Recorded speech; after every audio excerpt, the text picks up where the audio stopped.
Hi my dear friends, నేను మీ crazy Nagaraj. Friends, ఈరోజు చాలా ప్రత్యేకమైనది ఫ్రెండ్స్. డిసెంబర్ 31 2024 అంటే 2024 సంవత్సరానికి ఈ డిసెంబర్ 31 తారీఖు అనేది లాస్ట్ చివరి రోజు అనమాట. మన జీవితంలో ఎన్నో రోజులు వస్తుంటాయి పోతుంటాయి, కానీ లాస్ట్ డే అనేది చాలా ప్రత్యేకంగా ఉంటుంది. ప్లస్ ఇయర్కి స్టార్టింగ్ డే కూడా మనకు ఈ 2 రోజులు బాగా గుర్తుంటాయి ఫ్రెండ్స్. నేను ఈ వీడియోలో చెప్పదలుచుకుంది ఏంటంటే ఫ్రెండ్స్, మనం గత సంవత్సరంలో మనం అనుభవించినటువంటి ఏదైనా మంచి కానీ చెడు కానీ ఎన్నో మనకు అప్డేట్స్ ఉంటాయి. కానీ మనకు ఎక్కువ నేను నా యూట్యూబ్ ఛానల్లో ద్వారా ఎక్కువ నేను నా సొంతంగా అంటే నా పర్సనల్గా కానీ ఎక్కువ నేను ఏం లైక్ చేస్తానంటే క్రికెట్ అండ్ సినిమా. మీకు కూడా చాలామంది తెలుసు ఫ్రెండ్స్. నేను ఎక్కువ క్రికెట్ అండ్ మూవీస్ ఎక్కువ అప్డేట్ ఇస్తూ ఉంటాను ఫ్రెండ్స్. 2024లో మనకు క్రికెట్ పరంగా మనకు అప్డేట్ చూసుకుంటే ఫ్రెండ్స్, ముందు సినిమాస్ అంటే మూవీస్ చెప్పుకుందాం. మన టాలీవుడ్లో వచ్చే ప్రతి మూవీ కూడా మనకు పాన్ ఇండియా లెవెల్లో రిలీజ్ అవుతున్నాయి. ఇప్పుడు మనం చూసుకుంటే ఫ్రెండ్స్, హనుమాన్ కానీ, ఈ ఇయర్ స్టార్టింగ్లో వచ్చినటువంటి భగత్ సింగ్ కేసరి బాలయ్యది, భగవంత్ కేసరి అది ఒకటి. అలాగే మనకు మధ్యలో వచ్చినటువంటి ప్రభాస్ అన్నది సలార్ కానీ, అలాగే కల్కి మూవీ కానీ 2898 అని కల్కి. అలాగే తర్వాత మనకు పాన్ ఇండియా అన్నీ కూడా దాదాపు పాన్ ఇండియా లెవెల్లో మన తెలుగు ఇండస్ట్రీ బాగా డెవలప్ అవుతుంది. పాన్ ఇండియా స్థాయిలో అంటే బాహుబలి సినిమా ద్వారా మనకు పాన్ ఇండియా లెవెల్లో సినిమాలు అనేది ప్రతి మూవీ కూడా హై బడ్జెట్ తోటి, అలాగే స్టార్ హీరోలు అని కాకుండా ఒక కొత్త కథతోటి వచ్చిన ప్రతి సినిమాలు కూడా బాగా ఆడుతున్నాయి ఫ్రెండ్స్. అలా పాన్ ఇండియా లెవెల్లో ఆడుతున్నాయని ఇప్పుడు మనకు బాహుబలి క్రియేట్ చేసింది, దాన్ని కంటిన్యూ RRR చేసింది. ఆ తర్వాత పుష్ప ది రైజింగ్ ఎక్సలెంట్గా దాదాపు ఒక 400-500 కోట్ల దాకా కలెక్ట్ చేసింది అంటాము. అవన్నీ బేస్ చేసుకొని పాన్ ఇండియా లెవెల్లో ప్రతి సినిమా బాగా ఆడుతుంది. అలాగే కల్కి, అలాగే ఎన్టీఆర్ అన్నది దేవరా. అలాగే మనకు మళ్ళీ ఈ రీసెంట్గా వచ్చిన మూవీ డిసెంబర్కి వచ్చింది మన పుష్ప 2.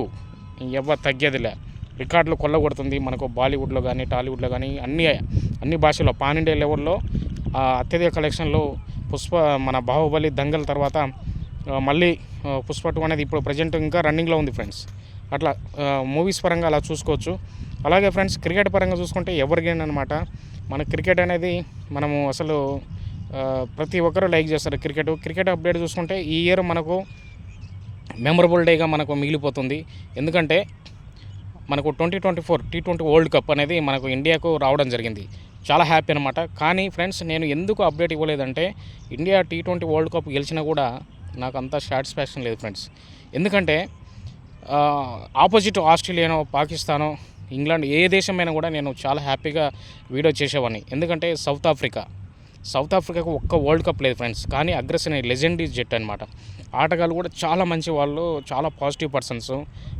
వాళ్ళ మీద ఫైనల్కి వెళ్ళడం నాకు అంత హ్యాపీగా అనిపించలేదు. అందువల్ల నేను వీడియో కూడా చేయలేదు.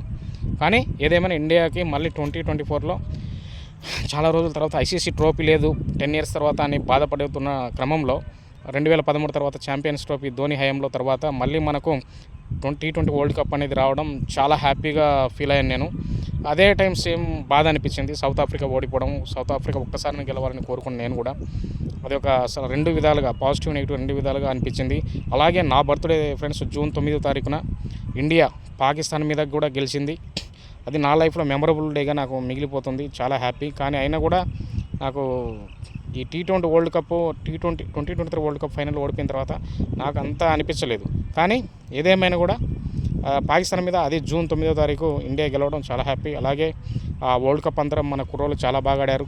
రోహిత్ శర్మ కెప్టెన్సీలో, రాహుల్ ద్రావిడ్ ఆ వరల్డ్ కప్ తర్వాత రిటైర్డ్ అయ్యాడు. అలా చూసుకుంటే అలాగే T20 మ్యాచ్ తర్వాత మనకు T20 వరల్డ్ కప్ తర్వాత ఎమ్మటే ఐర్లాండ్ మీద ఆడినటువంటి ఫస్ట్ T20ని ఓడిపోవడం, తర్వాత సెకండ్ T20లో అభిషేక్ శర్మ సెంచరీ చేయడం, ఆ సిరీస్ బాగా గెలిచింది. తర్వాత శ్రీలంక మీద సిరీస్ జరిగింది, ఆ తర్వాత బంగ్లాదేశ్ మీద. ఫ్రెండ్స్, అప్కమింగ్ హీరోస్ అనేది T20 వరల్డ్ కప్లో ఉన్నారు. ఎందుకంటే ఇప్పుడు తిలక్ వర్మ చూసుకుంటే ఒక మోస్తారు స్కోర్లు కొట్టాడు, 50-55 అట్లా కొట్టాడు. ఆ తర్వాత మన తెలుగు తేజం నిజంగా గర్వించదగిన విషయం ఏంటంటే ఫ్రెండ్స్, మన తెలుగు తేజమైనటువంటి వైజాగ్ చెందినటువంటి మన తను నితీష్ కుమార్ రెడ్డి 21 ఏళ్ళ కుర్రాడు. అప్పటికీ మన హైదరాబాద్ క్రికెటర్ ఉన్నప్పటికీ ఈ T20 అనేది చరిత్రలో నిలిచిపోయే ఇన్నింగ్స్ ఆడాడు మన నితీష్ కుమార్ రెడ్డి. బంగ్లాదేశ్ మీద రెండో T20లో ఎక్సలెంట్గా ఆడాడు ఫ్రెండ్స్. మామూలుగా అదర కొట్టాడు, 77 పరుగులు కొట్టాడు, 7 సిక్సర్లు కొట్టాడు. స్టేడియంలో సిక్స్లు కొట్టడం ఇంత తేలిక అనేది మామూలు కొట్టలేదు. ఆ తర్వాత తిలక్ వర్మ కంటే మంచి పేరు వచ్చింది నితీష్ కుమార్ రెడ్డికి. ఆ తర్వాత మూడో T20 ఉప్పల్లో జరిగినటువంటి T20లో బంగ్లాదేశ్ మీద మన సంజు శాంసన్, అతను డొమెస్టిక్లో స్టారు. ఇండియాకు 10 ఏళ్ల క్రితమే డెబ్యూ చేసినప్పటికీ ఒక సరైన స్థానం లేదు. తనని కూడా మనకి ఏదైతే కొత్తగా వచ్చినట్టు కోచ్ గంభీర్ కానీ అలాగే సూర్యకుమార్ యాదవ్ ఒకటే చెప్పారు, నీకు భరోసా ఇస్తున్నాం. ఆల్రెడీ శ్రీలంక సిరీస్లో 2 డకౌట్లు అయ్యాడు, నువ్వు ఆడు, నీ మీద నాకు నమ్మకం ఉంది. నువ్వు ఆడకపోయినా నెక్స్ట్ నీకు మళ్ళీ జట్లో ప్లేస్ ఉంటుందని ఒక ధైర్యాన్ని ఇచ్చారు కెప్టెన్ అండ్ కోచ్. మనోడు మామూలుగా రెచ్చిపోలే ఫ్రెండ్స్. ఒక చరిత్రాత్మకమైన ఇన్నింగ్స్, బంగ్లాదేశ్ను చీల్చి చెండాడాడు. హైదరాబాద్ ఉప్పల్ స్టేడియంలో సెంచరీ కొట్టాడు ఫ్రెండ్స్. మామూలు కొట్టలేను, చిత్త కొట్టాడు బంగ్లాదేశ్ వాళ్ళను. ఆ తర్వాత మళ్ళీ తిలక్ వర్మ సౌత్ ఆఫ్రికా టూర్లో వరుసగా డబల్ సెంచరీలు కొట్టడం, మళ్ళీ నేను కూడా ఒక స్టార్ అని నిరూపించుకోవడం. తిలక్ వర్మ అసలు ఒక స్టార్గా ఎదిగాడు అతను కూడా. అదే సిరీస్లో మళ్ళీ రెండు సార్లు డకౌట్ అయినప్పటికీ మళ్ళీ మన సంజు శాంసన్ సెంచరీలు కొట్టి వరుసగా 3 సెంచరీలు కొట్టినటువంటి ఇంటర్నేషనల్ ప్లేయర్గా తను ఒక ప్రఖ్యాతిగా గాంచడం అసలు మెమరబుల్ అన్నమాట. సంజు శాంసన్ కానీ, తిలక్ వర్మ కానీ, అలాగే నితీష్ కుమార్ రెడ్డి ఎక్సలెంట్గా అసలు ఆడుతున్నారు. నవ్వుతో నభవిష్యత్తుగా సౌత్ ఆఫ్రికాను ఓడిపించారు వాళ్ళ దేశంలోని. అలాగే నితీష్ కుమార్ రెడ్డి కూడా ఆస్ట్రేలియా టూర్లో ఎక్సలెంట్గా ఆడుతున్నాడు. మంచి ఆల్రౌండర్గా మొన్నటి మ్యాచ్లో కూడా సెంచరీ కొట్టాడు ఫస్ట్ ఇన్నింగ్స్లో. అసలు అంటే నిన్ననే మనం ఓడిపోయాము ఆ మ్యాచ్ ఆస్ట్రేలియా మీద. ఆ మ్యాచ్లో థర్డ్ టెస్ట్లో ఫస్ట్ ఇన్నింగ్స్లో అందరూ ఫెయిల్ అయిన స్టార్ ఆటగాళ్ళు ఫెయిల్ అయినప్పటికీ తను ఒక లెజెండరీ పేసర్లను మిచెల్ స్టార్ కానీ, ప్యాట్ కమిన్స్ కానీ, అలాగే బోలాండ్ ఇటువంటి బౌలర్లందరూ ఎదుర్కొని ఒక మంచి సెంచరీ చేయడము అది చరిత్రలో ఒక నిలిచిపోయింది. బాక్సింగ్ డే రోజు మెల్బోర్న్ సెంచరీ చేయడం అది నిజంగా ఒక అద్భుతంగా ఉంది. ఎందుకంటే సచిన్ చేశాడు బాక్సింగ్ డే రోజున. మన వాళ్ళు ఖచ్చితంగా సెంచరీ వేస్తారన్నమాట. అది మళ్ళీ నిలబెట్టాడు మన నితీష్ కుమార్ రెడ్డి. ఎక్సలెంట్గా ఆడాడు ఫ్రెండ్స్. ఎన్నో మెమరబుల్స్ ఉన్నాయన్నమాట క్రికెట్ పరంగా కూడా. అదే సిరీస్లో మళ్ళీ మనకు అసిన్ రిటైర్డ్ అవ్వడం చాలా బాధ అనిపించింది. అయితే ఇండియాకి మళ్ళీ ఫ్యూచర్ ఉందనేసి T20లో ఒక క్రేజీగా T20 వరల్డ్ కప్ రావడం, అలాగే కొత్త ప్లేయర్లు ఆ world cup T20 world cup గెలిచినప్పుడే మనకు రాహుల్ ద్రావిడ్ అండ్ విరాట్ కోహ్లీ అండ్ రోహిత్ శర్మ, రవీంద్ర జడేజా వీళ్ళందరూ కూడా రిటైర్ అయినప్పటికీ వాళ్ళ ప్లేస్ను మళ్ళీ భర్తీ చేస్తున్నారు. సంజు శాంసన్, తిలక్ వర్మ, అలాగే నితీష్ కుమార్ రెడ్డి, అలాగే కొత్త ఆటగాళ్ళందరూ కూడా అభిషేక్ శర్మ ఓపెనింగ్, అలాగే హర్షదీప్ సింగ్ బౌలర్, వీళ్ళందరూ కూడా మంచి కమిట్మెంట్ తోటి క్రికెట్కి మేము మళ్ళీ ఉన్నాం టీమిండియాకి అని ఒక భరోసా ఇస్తున్నారు. అది నిజంగా మెమరబుల్గా ఉంది ఫ్రెండ్స్. నా లైఫ్లో కూడా పర్సనల్ చెప్పుకుంటే ఫ్రెండ్స్, ఈ 2024లో సెప్టెంబర్ 16వ తారీఖున నా కొడుకు పుట్టాడు. మా జడా అజిత్ క్రిష్ విహారీ నా పేరు పెట్టుకున్న ఆ పేరు నా కొడుక్కి. ఫస్ట్ పాప పుట్టింది, తర్వాత మా బుడ్డోడు పుట్టాడు, అజిత్ గాడు పుట్టాడు. ఫస్ట్ ప్రసన్న గాడు, తర్వాత అజిత్ గాడు పుట్టడం నాకు ఈ నిజంగా 2024 మెమరబుల్గా ఉంది. ఇండియా T20 వరల్డ్ కప్ గెలవడం, అలాగే నా కొడుకు పుట్టడం, నా బర్త్డే రోజు పాకిస్తాన్ మీద టీమిండియా గెలవడం అన్నీ చాలా ఉన్నప్పటికీ మళ్ళీ ఒక బాధాకరమైన విషయం ఫ్రెండ్స్. నాకు ఎంతో ఇష్టమైనటువంటి మా సిస్టర్ మక్క చనిపోవడం నిజంగా నా జీవితంలో అది ఒక లోటు. నేను పుట్టిన కానించి నాకు అన్నం తినిపించి మక్క నన్ను బాగా చూసుకునేది. నేను లైఫ్లో సెటిల్ అయినాక ఏదో మక్కకి ఏదో ఒక తమ్ముడిగా, ఒక సోదరుడిగా నేను ఒక సోదర భావంతో ఏదైనా చేయాలని అనుకునేవాడిని నేను. కానీ మక్క నాకు నిజంగా చాలా బాధ ఉంది ఫ్రెండ్స్. ఈ డిసెంబర్లో మక్క నాకు దూరం అయింది.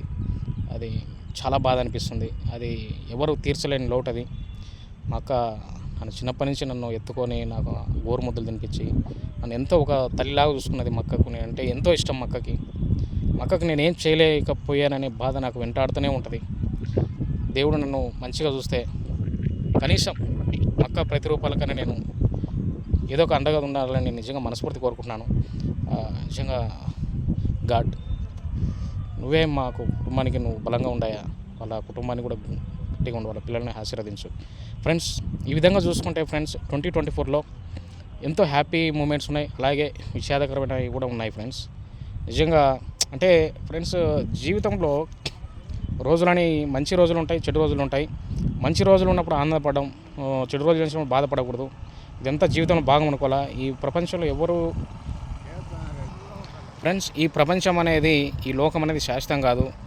పుట్టిన మనిషి ఖచ్చితంగా గిట్టక మానదు అనేది వాస్తవం. అది ఉన్న 4 రోజులైనా కూడా అందరితోటి హ్యాపీగా ఉంటూ బంధువులతో మంచిగా ఉంటూ మంచిగా లైఫ్ అనేది లీడ్ చేయాలి ఫ్రెండ్స్. ఎందుకంటే ఏది శాశ్వతం కాదు, ఏది కూడా మనకు ఎంత సంపాదించినా కూడా బిల్డింగ్స్ కానీ డబ్బులు కానీ బంగారం గోల్డ్ ఇవన్నీ ఏది శాశ్వతం కాదు. ఉన్న మనకు శాతనత నా యూట్యూబ్ ఛానల్లో నేను ఏంటంటే పర్సనల్గా ఫ్రెండ్స్ ఇది ఏదో నేను ఫేమస్ అవ్వాలి ఏదో రికార్డులు కొట్టాలని కాదు. నాది చిన్న జీవితం, ప్రతి ఒక్కరి జీవితంలో నాది కూడా ఏదో చిన్న చిన్న వీడియోలు చేసుకుంటూ ఏదో నాకు దోచింది నేను కొంచెం మంచి సందేశం ఇవ్వాలి, కొంచెం చిన్నగా ఎంటర్టైన్మెంట్ ఇవ్వాలి, ఏది కొన్ని కామెడీగా ఉండొచ్చు, నవ్వుకోవచ్చు, నా ద్వారా 10 మంది హ్యాపీగా ఉండాలని కోరుకునే వ్యక్తిని. కానీ అంతేగాని నాకు ఎటువంటిది లేదు ఫ్రెండ్స్. నాకు నిజంగా మ్యారేజ్ కాకముందు ఒక విధంగా ఉన్నాను, నేను మ్యారేజ్ అయినాక నేను చాలా మార్చుకున్నాను నా పద్ధతి అన్నీ కూడా. ఎందుకంటే ఒక మెచ్యూరిటీ అనేది ప్రతి ఒక్కరికి వస్తుంది. ఆ మెచ్యూరిటీ అనేది ఖచ్చితంగా రావాలి కూడా. మూర్ఖంగా మనం ప్రవర్తించకూడదు, ఏది కూడా ఇద్దరు వ్యక్తిని బాధ పెట్టకూడదు అనేది నిజంగా తెలుసుకున్నాను. నిజంగా ఫ్రెండ్స్ ఏదేమైనా ఫ్రెండ్స్ ఏది శాశ్వతం కాదు, అందరితో మంచిగా ఉండాలి, అందరినీ వీలైతే మనకు 10 మందికి సాయం చేయాలి, అంతేగాని ఎవరికి ఇబ్బంది కలిగించొద్దు అనేది నా యొక్క భావన ఫ్రెండ్స్. ఎందుకంటే 2024లో మనం చూసాము ఎన్నో రోజులు అనేది కళ్ళు మూసి కళ్ళు తెరిచేలోపు అయిపోతున్నాయి. ఈ రోజులు అనేది చాలా ఫాస్ట్గా అయిపోతున్నాయి. కాబట్టి ఫ్రెండ్స్ అందరితో మంచిగా ఉందాము, ప్రేమను పంచుదాం. మన మిర్చి మూవీలో ప్రభాస్ చెప్తాడు కదా, ప్రేమిద్దాం డ్యూడ్, ఏమవుతుంది మహా అయితే తిరిగి ప్రేమిస్తారు. అలాగే ఫ్రెండ్స్ నా యొక్క సబ్స్క్రైబర్స్కి, నన్ను అభిమానించే వ్యక్తులకి, నా ఫ్రెండ్స్ అందరికీ కూడా చెప్తున్నాను, ప్రేమిద్దాం ఫ్రెండ్స్, తిరిగి ప్రేమిస్తారు, అది వాస్తవం. అది వీలైనంత వరకు మనం ప్రేమను పంచుతూనే ఉందాం. మనల్ని శత్రువుగా చూసే వ్యక్తి కూడా మనల్ని ఏదో ఒక రోజు మనల్ని ప్రేమిస్తాడు అనేది నిజంగా నాకు చాలా గట్టిగా నేను ఫీల్ అవుతాను. ఎందుకంటే మనకు ఓపిక అనేది మనిషికి ఎంతో అవసరం. కాబట్టి ఫ్రెండ్స్ ఈ 2024 అనేది ఇవన్నీ కూడా నెంబర్ వేసుకుంటే కొన్ని మంచి ఉండొచ్చు, చెడు ఉండొచ్చు ఫ్రెండ్స్. ఏదేమైనా పాజిటివ్గా తీసుకుందాం. 2024కి మనం సక్సెస్ఫుల్గా బాయ్ చెప్దాం. అలాగే రాబోతున్నటువంటి నూతన సంవత్సరం new year, happy new year అని మనం అందరి ఫ్రెండ్స్కు, ఫ్యామిలీ మెంబర్స్ అందరికీ చెప్తూ వెల్కమ్ చేద్దాం 2025ను. అందరికీ కూడా ఈ 2025 రాబోయే 2025కి మీ యొక్క కొత్త ఆశలు, ఆశయాలు, మీకున్న గోల్స్, ఎయిమ్స్ అన్నీ కూడా మీరు ఏదైతే కలలు కన్నారో ఈ లైఫ్లో ఇంకో ఏదో మనం సాధించాలని ఫీల్ అవుతున్నామో ప్రతిదీ కూడా మీ అందరికి కూడా మీకు అన్నీ నెరవేరాలని మనస్ఫూర్తి కోరుకుంటున్నాను friends.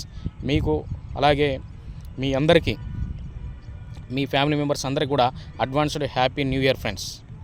Thank you friends, thank you. Me craze Indian Nagaraj, thank you.